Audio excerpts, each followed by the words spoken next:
When Tomiwa Aladekomo took over Big Cabal Media 8 years ago, the company was little more than two promising publications that were read mostly within Nigeria. He stepped in not as a founder, but as someone who had spent years inside every corner of the media world, including music, advertising, brand strategy, and digital publishing. And he saw, even then, that Big Cabal had the potential to diversify its revenue and scale up into one of the most influential media companies in Africa. In a recent interview, Tomiwa walked through how that early instinct turned into a 100-person company that now stretches across multiple countries and several lines of business. He also discussed how Big Cabal is navigating the same headwinds facing publishers everywhere, including shrinking social traffic and the rise of AI, while also confronting challenges unique to African media. Hello, I'm Simon Owens, and this is The Business of Content, the show about how publishers create, distribute, and monetize their digital content. If you want to listen to an audio version of this show, subscribe to The Business of Content wherever you get your podcasts. Okay, let's jump into the interview. Hey, Tomiwa, thanks for joining us. Thank you for having me. So we're having you on because you run this incredibly successful media company. I believe you're based in Nigeria. It's called Big Cabal Media. It runs a number of properties, so we have a lot of ground to cover today. I'd love to just kind of start with so you're CEO currently. Are you also the founder? Tell me about kind of like how you ended up joining this company. So I'm CEO. I took over as CEO about 8 years ago. I took over from the founders, a couple of guys called Shay Taylor and Bankole Oluwafemi. And Shay and Bankole, just incredible creatives. They started our first publication, Tech Cabal. Bankole started our first publication, Tech Cabal, just off of being curious about a really budding technology ecosystem in Lagos, Nigeria. And then Shay, he brought on about a year later to help him build a business around this. And they spent about 4 years sort of building out the first two publications. So it was Tekabal, a second publication called Zikoko, but really kind of struggled on the business front. And somewhere around the 4 year period brought me in. And so she kind of was looking for somebody to kind of take over business operations. And somewhere in there, we kind of had the conversation. I was like, "Do you want to come run this thing?" And I said, "Yeah, that'd be interesting." My whole background before that had been in media. And I was kind of coming off of running a digital media shop where we had a big newspaper here in Nigeria as a client. And the opportunity to run this sort of two publications I thought were really cool, an operation I thought could be a lot bigger and could do a lot more interesting things was really quite exciting to me at the time. And so they both gave out a bit of equity. It was a long, drawn out negotiation. And then I came in as CEO. And Bankole stayed on for a couple of years and worked with me to kind of like get things going. Shay left immediately, but retained some equity. And then, yeah, I've been running for about 8 years. And I don't know if I'd say we're incredibly successful. I think we've done a lot of really cool things. But the media business, it is always dicey. And we're not where we want to be yet. But we've done some really cool stuff. Yeah. I definitely personally feel that. So but your background is, you said it before, media, but was heavily focused on kind of the digital marketing side of running campaigns, not just for media companies, but for brands and stuff like that. So I've been all up and down the media chain. I've been a concert promoter. I've worked for a record label in New York. I've worked for ad agencies. I've sold beer. I was head of digital for Heineken Nigeria. So I've done quite a bit of it. And then I did a lot of sort of like media buying and kind of 2 years of digital publishing sort of training because I worked for this newspaper, The Guardian Nigeria, where we did all their media buying, we did all their social strategy, we rebuilt their website, we did all their sales. And so that was a nice kind of like 2 year boot camp on all the basics of digital publishing, which is quite a nice thing to do before you become a publisher yourself. And so to kind of talk about the two main publications, Zukoko is kind of would you describe it as almost like, I mean, this reference is becoming outdated considering its fortunes, but kind of like a BuzzFeed type of site, like youth focused and stuff like that. We started out very BuzzFeedy. Now we're probably closer to maybe The Cut or New York Magazine a bit, in that there's a lot of sort of like first person interviews, a lot of conversations with young people about the things that are important to them: relationships, careers, money, even their relationship to the government, women's stories. And so, yeah, we started out listicles and quizzes, so very, very BuzzFeed, but we've evolved that quite dramatically over time. Yeah, So you're doing but kind real, of like more long form stuff and storytelling and things like that now. yep, Yeah. And then Tech Cabal, that's kind of like maybe the US equivalent would be like a Tech Crunch, maybe. yeah. Would that be a correct analogy? Well, I think we tried to like lean a bit heavier towards the information, but yeah, we started out very tech crunchy, and so like with both publications, you kind of evolve over time. But yeah, somewhere sitting somewhere between TechCrunch and the information for Africa. It's not paid, so I guess it's not a subscription model like the information. But we try to go beyond the headlines to kind of like really provide insight into the business models, into the players, into how regulations changing things, and technology on the continent. Yeah, and we have reporters in US, Nairobi, Kenya, and then in Johannesburg in South Africa as well. You have like hubs of people working in those places, you're saying? Like Yeah, that's reporters? right. Yeah. Yeah. And so obviously we're going to talk about like the events because that's kind of like the exciting developments that you've had over the last few years. But for the main sites for Sokoko and Tech Cabal, like how are they monetized currently? So advertising, sponsorships, sponsorships of our newsletters are a really big one. So websites are it's banner advertising. We have a product called a sponsored post, which essentially is a press release, and it kind of sits inside an area called press room, which is a product I never loved, but has been surprisingly resilient and kind of a decent contributor to our bottom line. So it's just never gone away. But it's basically a press area. You can put a press release in there, and it's very clearly marked sponsored content. But it's that plus advertising, banners, and the like. But the newsletters tend to be a big part of our revenue as well. So sponsorship of those, sponsorship of stuff on our social channels, again marked ads, and so that's kind of like the digital kind of component of it. And so it's like a lot of native advertising type content, like actual sponsored content. Yeah, so sponsored content, yeah, but I mean, again, very, very clearly marked and kind of sitting down in its own dedicated area. Newsletter sponsorships are, I mean, it's like 4 ad spots in our newsletters for the most part. We tend to do year long, sort of like maybe the headline is usually year long, and then the other spots might be year long. They might be sort of on a higher frequency in terms of sales cycle. But yeah, that's a big part of it. Yeah. And even though the company's based in Nigeria, it's really trying to cover kind of the entire continent. Yeah, absolutely. So, like I said, we've got boots on ground in terms of 2 countries. Well, at least for Techabal's Pan African, Zigoko is Nigeria only. But Techabal's Pan African, we've got boots on grounds in Lagos, Nairobi, and Johannesburg. But we've just started a francophone newsletter. So, for the French speaking part of the continent, we cover North Africa with, we have a partnership with an organization that has sort of reporters on ground there. And so they help us get stories from North Africa. Um, and then I think by next year, the goal is to launch techcabal.fr, which will be a completely French version of the site, again, speaking to all of Francophone Africa.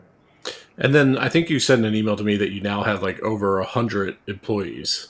How is that? Yes. How's that kind of structured? I mean, some days it's quite distressing. Uh, Probably between sort of each publication's probably got maybe between 20 25 people in terms of like just editorial teams, writers, and like people kind of working on daily content, social, all of that. We have an audience growth team.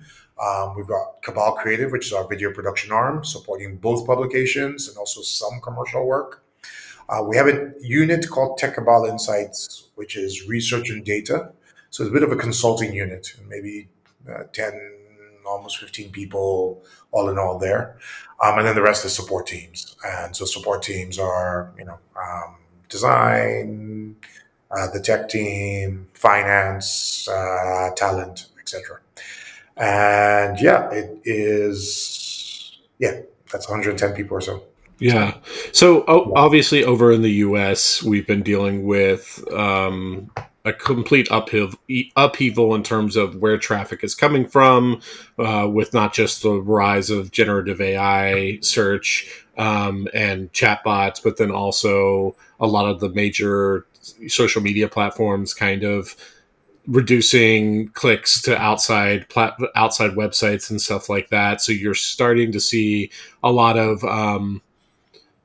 publications kind of like one lean into subscriptions. They also are leaning into events, things about like servicing their core audiences rather than trying to scale up huge audiences that are coming in through all these platforms and stuff like that.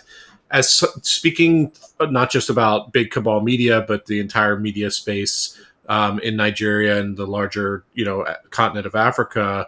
What are kind of the parallels? Are you seeing the same things, or is the dynamic any different? No, absolutely the same thing. I mean, from our end, we definitely taken the audience hit this year as the algorithms have changed, as AI started to dominate. Um, I think that sort of the sharpest of sort of like the media businesses have been diversified for a while. Events are definitely a big part of the mix for a number of major publishers. Um, some went to social and went social native years ago. And so, like within our ecosystem, you'll find sort of, especially within the pop space, a lot of publications that are basically like Instagram first, TikTok first, and so like they're monetizing entirely by advertising on those platforms, and so a lot of players kind of went that direction years ago. And then for the more serious sort of like newsy publications, um, I think those that have been on it have definitely sort of started to bring events into the mix, and other kinds of revenue into the mix. But similar challenges in the So market. you're now like producing. You're not even for the social media accounts. You're not even really that focused on sending traffic back to the website. You're creating like TikTok, Instagram, YouTube, like native content. What are some of the things that you're doing from a like video perspective on those platforms? So I mean, actually, this year we just invested in a bit new facility. So definitely working on sort of new long form content for YouTube. Um, TikTok, Instagram, etc. We tend to grow, and we use for a mix of things. They're promoting our events. They do serve a sort of secondary function of sending people back to the website. Interesting enough, what's been quite good at sending people back to our websites, like LinkedIn, is I mean, it's growing quite well organically, particularly for Tech Cabal. Our content does really well there, and it does send traffic, and so unexpectedly, that's become a more and more important channel over time. But for the rest, we do a lot of sort of social native content. We do some monetization on those platforms with advertisers directly. Um, but I think the most interesting new thing or focus for us is YouTube, where we're working on new video podcasts and the like. And then a really interesting experiment is earlier this year, we did a series of short films for Zikoko. And we kind of packaged them Zikoko Life. And you might kind of compare them to like the New York Times Love Life series, or Modern Love. I think there's been a Love Life and there's been Modern Love, but those kind of series. So three short films centered around women's stories, that did tremendously well. I think coming up to about 1 million views across those three. Really, really positive feedback. We have three more of those coming. And I mean, those are built out of Zikoko's IP bank, which is we've been telling these stories for years that are really interesting around sort of the things that young people are passionate about. And we're finally in a place where actually we can take bigger experiments on them. So we did these three really well produced short films. And that's been a great sort of like step forward for us. We're doing a book around some of the IP from Zigoko as well. So packaging a series called Love Life as a book. And so, yeah, I think it's an interesting time experimentally for us. Yeah, so like for the short films, is that just running like on YouTube and you're finding like a sponsor or something like that? So these actually, I mean, like we're sponsored to back the production of them, and so like we kind of our costs were covered like once we actually made them, and then whatever we're kind of making in revenue off of YouTube is then sort of like a bit of profit. It's 1 million views, so it's not like hugely profitable at the moment, but for a first time experiment, like really really pleased with the reception, really pleased to be able to produce three sort of like really strong in terms of storytelling and sort of like production quality films and have the audience respond to it. So we have three more coming, and then after that, we kind of see where our cinematic ambitions go. But hoping to come to a movie screen somewhere near you, uh, well, sooner if not later. Yeah. And what's the thinking with the short films? Like, I'm guessing they're like very highly produced. Is that to like, obviously you want to make revenue from them, but is it also to kind of try to build the brand, like build like a like as a prestige kind of people kind of associate the Big Cabal Media or Zakoko or something like that with like prestige filmmaking, and that maybe elevates you as a media brand? Yeah, absolutely. It's a way. I mean, so especially in I think in Africa and in these markets, we've always thought about offline to online being like a really important channel for growing our audience. So we will get to films in cinemas because one that becomes a new recruiting platform for our digital recruiting channel for our digital platforms. But I think for the kind of storytelling that we want, we always had the ambition of doing prestige, more prestigious stuff, and of reaching a global audience. And like as much as like the web does allow you to reach a global audience, there's things, by the time we have films that are sitting on Netflix or films that are sitting on platforms like that, it does give us global reach in the way sort of like day-to-day social content might not. And global impact in a way that day-to-day social content might not. So it's a way of extending the IP. So for instance, like we've got under Zikoko sort of all these sort of like flagship storytelling things, and like we have a series called Narrow Life, which is maybe similar to the Cuts Money Diaries, and it's stories of people and how they spend money, what their relationship with money is, but really deeply told. And we think of that as an important property by itself, which is what else can you do with the Narrow Life property? And so this year, we made a physical event out of that and created a Narrow Life event. And we're going to create a Narrow Life book and ultimately probably a Narrow Life video series and possibly a Narrow Life movie. And so Are you saying narrow life? Is that, am I hearing you Naira, correctly? Naira not being the Nigerian currency, Oh, it's Naira. Naira life. Okay. Uh-huh. Naira, yeah. And so what's great about that is you've got like this thing that's now extendable into book, movie, event. And when it works very well. Like the Narrow Life event, for a first time event, 900 people showed up. I think it came pretty close to washing its face in year one. Not quite, but pretty close to washing its face in year one. And Washing its face, does that mean break even? yeah, breaking even. Sorry. Okay. Yeah. I don't know. I don't know that We phrase. Sorry. Yeah, came pretty close to break even in year one. And all the sponsors and partners that came on board are like on board for year two. And so now you've got a property that's viable. And so that's really exciting. And the book, like we're working on the Love Life book, but the Narrow Life book will follow. And so that's exciting. Again, all of that extends your brand reach. We are neither publication is massive by say North American standards. And so if you can extend them in these ways, then new people get a chance to discover them. They're new revenue streams, but they also, like you said, are prestige platforms as well. Mhm. Is there much opportunity for pitching shows to streamers in So Nigeria? Like in the US, obviously, there's like yeah. So both Netflix and Amazon Prime were really heavily invested in Nigeria and Africa for a few years, and then they've kind of pulled back over the last couple of years. And so it the opportunities are still there. They still commission and they still pick up some movies and some shows from here, but not as aggressively as they were, say, 3 years ago. Um, so we are definitely quite keen to build our own channels, our own sort of pathways. But ultimately, we expect that if you do work of the right quality, we will get on those platforms as well eventually. yeah, it's kind of the same here that there was like a period that BuzzFeed and Vox and all these companies were selling series, and they thought this was going to be a major revenue stream. But I feel like it's kind of pulled back, and some of them are still, pitching shows, but it's not. They're realizing that like Hollywood production schedules, they're just like so unpredictable, and whether something's going to get a green light. There's just such a. It's not something you can build like a repeatable business on without being almost 100% focused as like a Hollywood production studio or something like that. And then for video podcasts, is that for both Sikoko and Tech Cabal? What are you doing Yeah, on like the both, video for both podcast? publications. for both publications. I mean, again, when I look at like sort of North America or Europe, I look at what the video podcast scene is.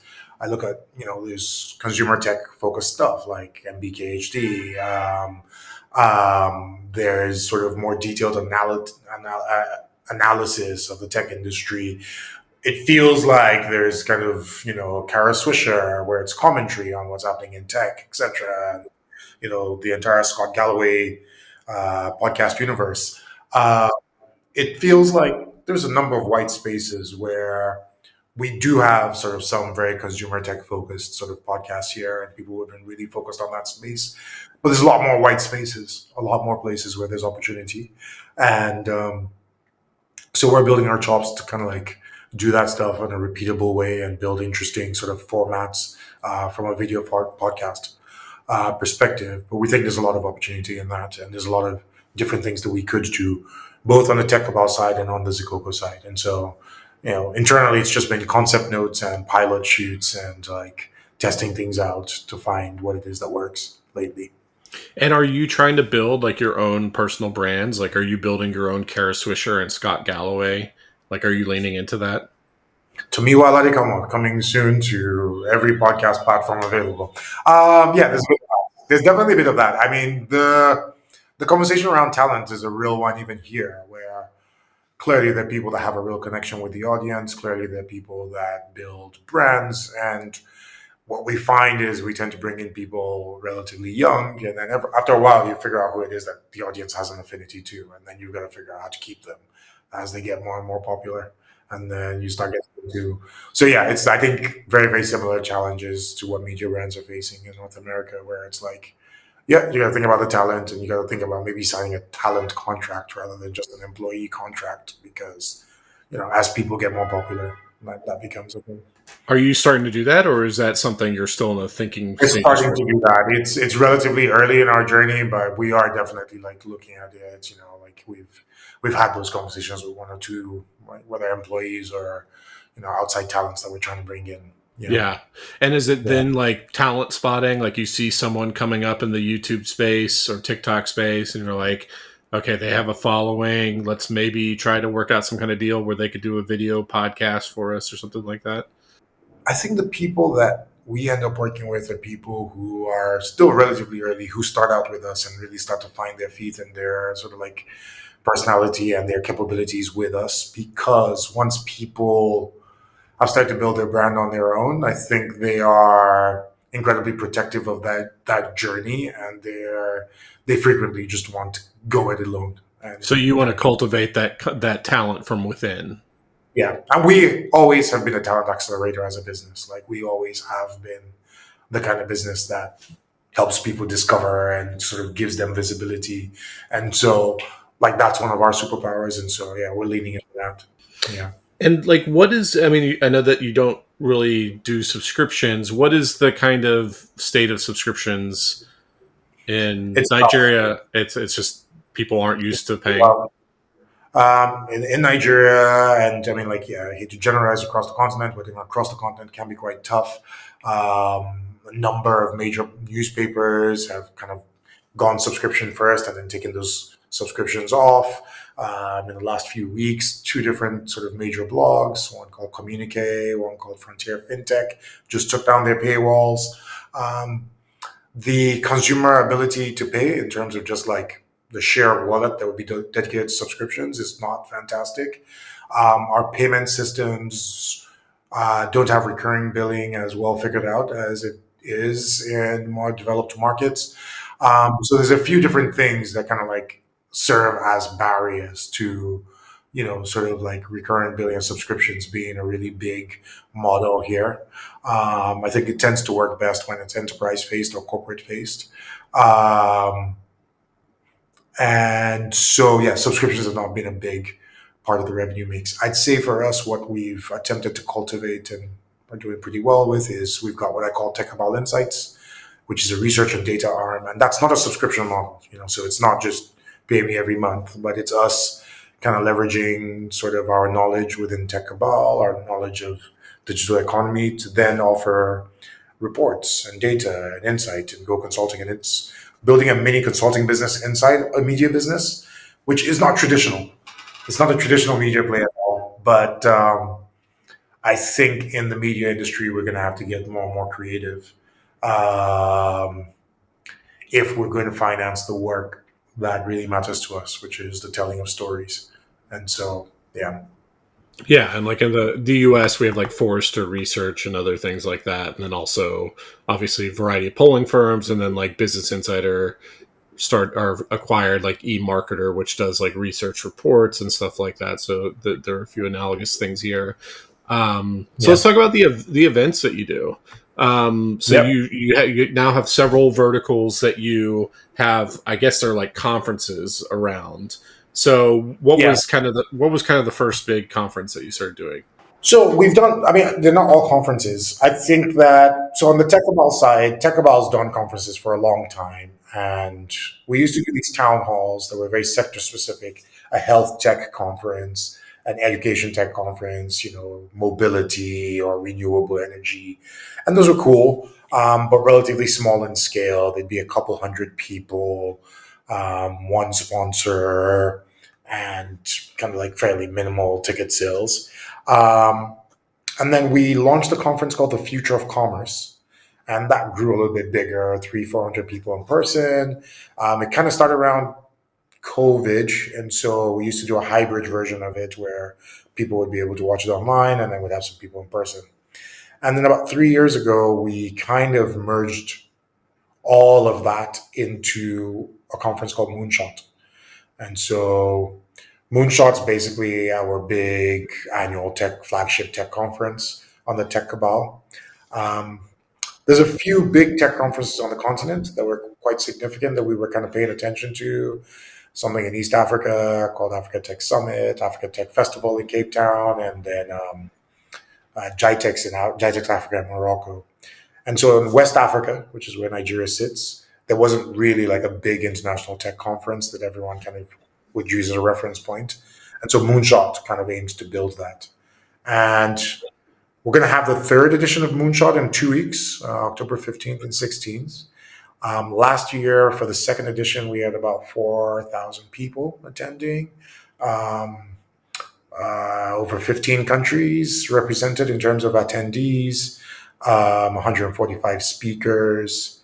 And it's very, very quickly grown to be sort of like the conference of like the conference, the tech conference for West Africa. Investors come from all over the continent and all over the world. Some of the sharpest startups across the continent are represented. And I think it's been really kind of important for us, both revenue and profit wise. From year one, it was profitable in year two, and probably 3x revenue year on year one to year two, growing quite robustly this year as well. So it's become really quite important. And I think, it's great for the brand. Um, Not just from when you talked about prestige earlier. Um, it's a really cool property. People really enjoy it. We put a lot of work into the design and the experience, and so it's cast a bit of a halo over the Techabal brand as well. That's been really, really positive. On the Zikoko side, Well, so before we talk about yeah, that, so from what I understand is that there's a lot of like investors in both, the West, but then also China and Asia that kind of view um, Africa as being kind of this, on this upward growth curve, and they see a lot of opportunity there. Like, Semaphore now has, entire verticals that are based covering like finance and tech and Africa. What are you seeing in terms of just the last few years, the amount of investment that in terms of your readership for Tech Cabal, people willing to fly in for these conferences and stuff like that? What trends are you seeing in terms of an interest of the tech space and the finance space there? so interesting enough, like the Silicon Valley wave has actually already peaked and kind of like ebbed. So there's been technology and technology companies in Nigeria for decades. My dad started one that turned 40 last week. So, I know that there's been technology companies in this market. But around 2013, 2014, we kind of rebooted the tech industry. Um, and very early on, a couple of companies got into YC. So a company called Paystack got into YC. And that started a wave of Silicon Valley investment in African startups, which probably peaked around 2021, 2022. And then around the point where zero interest rates went away, all that capital pulled back. And I mean, it pulled back for a couple of reasons. One, with capital more expensive, then it's like stay close to home where it was, where it was a bit clearer what the thesis were. Um, Also, if you think about investment cycles, it takes a long time. It takes 10, 15 years for you to actually really prove out sort of like your investment thesis in the space. And I think that by 2021, 22, a bit of impatience that kind of started to set in about, you know, is this future here? Is it in 5 years? Is it in 10 years? Are we investing too early? Are we too late? Or whatever it is. There's a bit of a, so there was kind of a pullback 2022, 2023, and now that's rebounding slowly.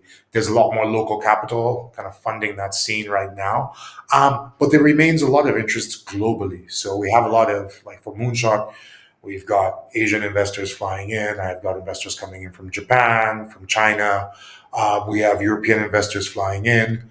There are some Silicon Valley and LA based investors coming in as well. Mac Venture Capital, which is invested in Big Cabal Media, has been present for all the conferences, and they bring in sort of sister companies and other investors who are interested in this market.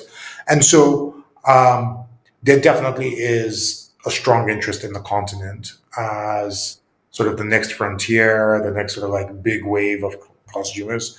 I think the big challenge has been like how quick is that? What is the timeline? And it's one of those things I think investors always struggle with how to time the market. Is this in 3 years? Is this in 5 years? Is this in 10?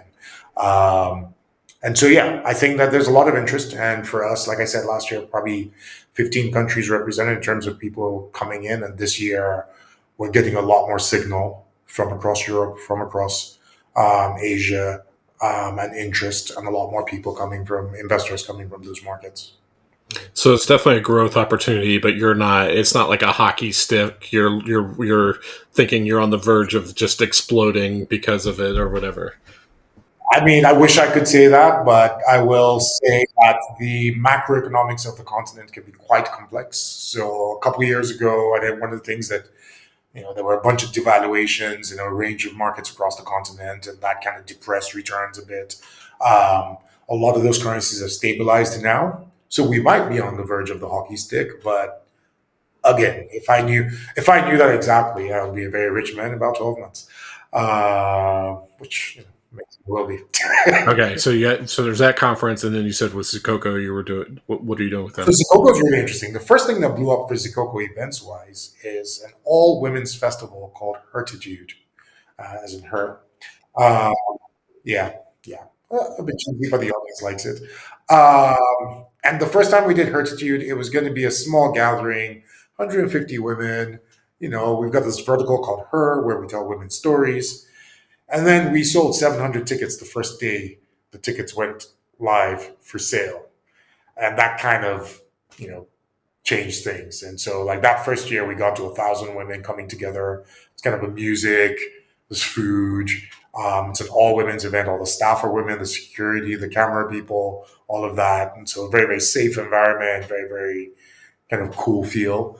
And we've done that 4 years in a row now. I think it's up to about 2,000 people this year attended that conference. And it's evolved in a bunch of interesting ways, in addition to being like, great music and great performances. Um, there's a few sessions where, women share tips about career and life and the like that. But super, super cool event. And then this year we launched the Narrow Life event, which I mentioned, and that's definitely a bit more conferencey. And that was basically after Narrow Life has told kind of stories about people's personal finance for 6 years. We thought we'd condense all of that into a physical event and brought a bunch of speakers around personal finance and financial management and how to use credit effectively and also some career stuff. Um, and so we built this, I think, really quite cool event that's personal finance and how to grow your wealth. Um, And I think what was cool about it was like it's also very from a marketability perspective, it's quite natural for the brands that got involved. It's a personal finance event. If you got a savings product, you should be there. If you got an investment product, you should be there. And I think some of them were a bit concerned. Would you be able to get people to come to that kind of an event? But I think they were all pretty pleased with the turnout. And the event format worked quite well. There's a great bank of content that we're kind of putting out on YouTube now. Uh, so yeah, I think that was really quite successful and really quite cool for us. So I'd say we've experimented with a couple of other properties on the Zikoko, but I'd say those two are the ones that today, of event properties, we've experimented with a couple that didn't work as well. But those two, feel pretty strong for us. So whereas the Tech Cabal event is more towards institutional investors, the Near Life is more kind of maybe people who do have wealth, but it's individuals and about how can they, further their personal wealth and stuff like that. Yeah, exactly. And it's a young audience, so it's also people who are. I think we target people who are kind of really, really early in their career, and then people who are mid-career and have money and are starting to like figure out like, should I be chucking this all into Robinhood, or should I be or our equivalents of Robinhood, which are Busher and Bamboo and all kinds of savings products we have here in PiggyVest, or should I be investing this in crypto or mutual funds or whatever it is? And so, yeah. Yeah. And then the monetization for the events, it's just a mixture of like ticket sales and sponsorships. Yeah, ticket sales, sponsorships, exhibition booths, and the like. Yeah. Yeah, like that. And like in the US, there just seems to be an insatiable desire for sponsors it's like one of the few things media companies can do that the tech platforms can't do, that there's like a very strong demand for sponsors, because they want that kind of personal connection. Are you finding that to be the same? Yeah, especially for something like for Moonshot, for Narrow Life, maybe a little bit trickier for Hertitude because sometimes sponsors are a bit sensitive around gender specific kind of like activities and sponsoring those. But um, we found a lot of love in terms of sponsors being interested in directly engaging with customers.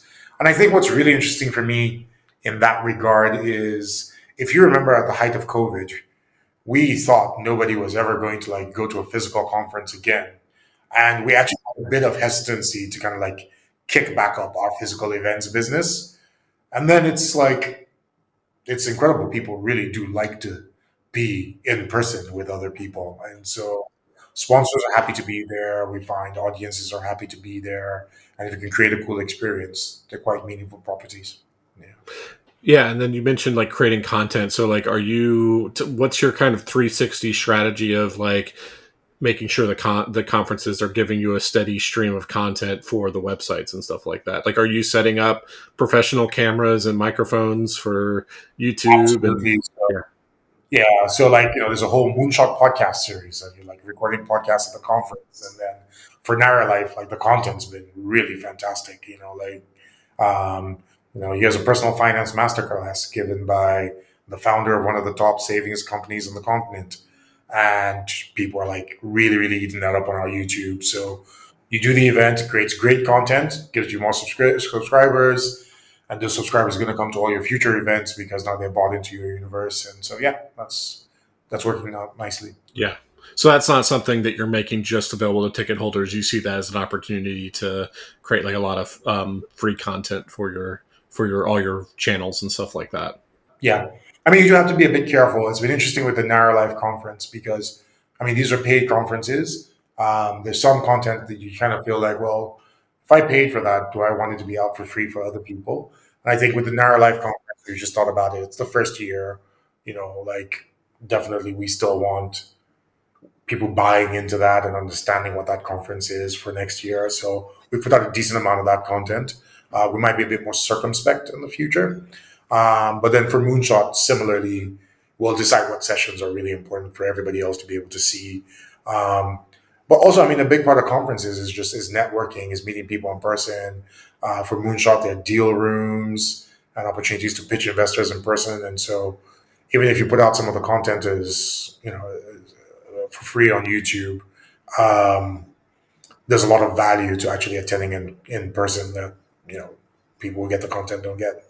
So when you look ahead, like 2 to 3 years from now, I know you want to like be moving more into like French speaking or territories and countries. I mean, um, what else do you want to be doing? Like, what's on your kind of your expansion plan? What are your kind of big goals for the next few years?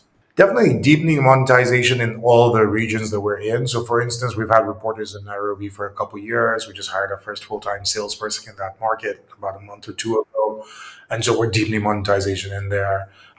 We have reporters in Johannesburg, but we don't do a lot of sort of monetization in there. So we really are still we're based out of Nigeria. Probably 70% of our team is in Nigeria.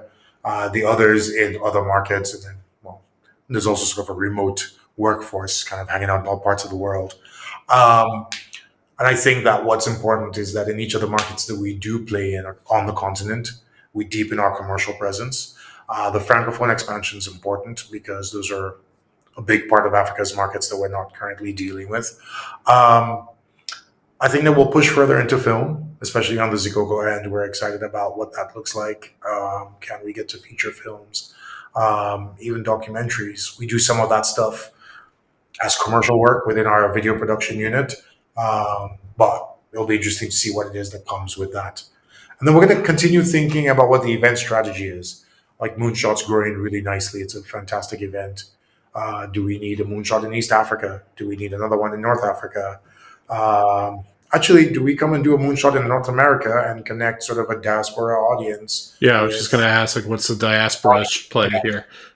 yeah, I think what's interesting about that is that there's actually both a tech cabal and a Zikoko play for that because like Nigerian culture is really, really global right now. You're listening to our music, in North America, in Europe, wherever it is. And so there's probably a play to build a property that connects the diaspora with Africa. And we're doing our homework around that. So that'll be interesting. Okay, Tommy. Well, thanks for joining us. Where can people find you online? You should check out techcabal.com. And that's TECH Cabal, CABAL.com. You should check out Zikoko.com, ZIKOKO.com.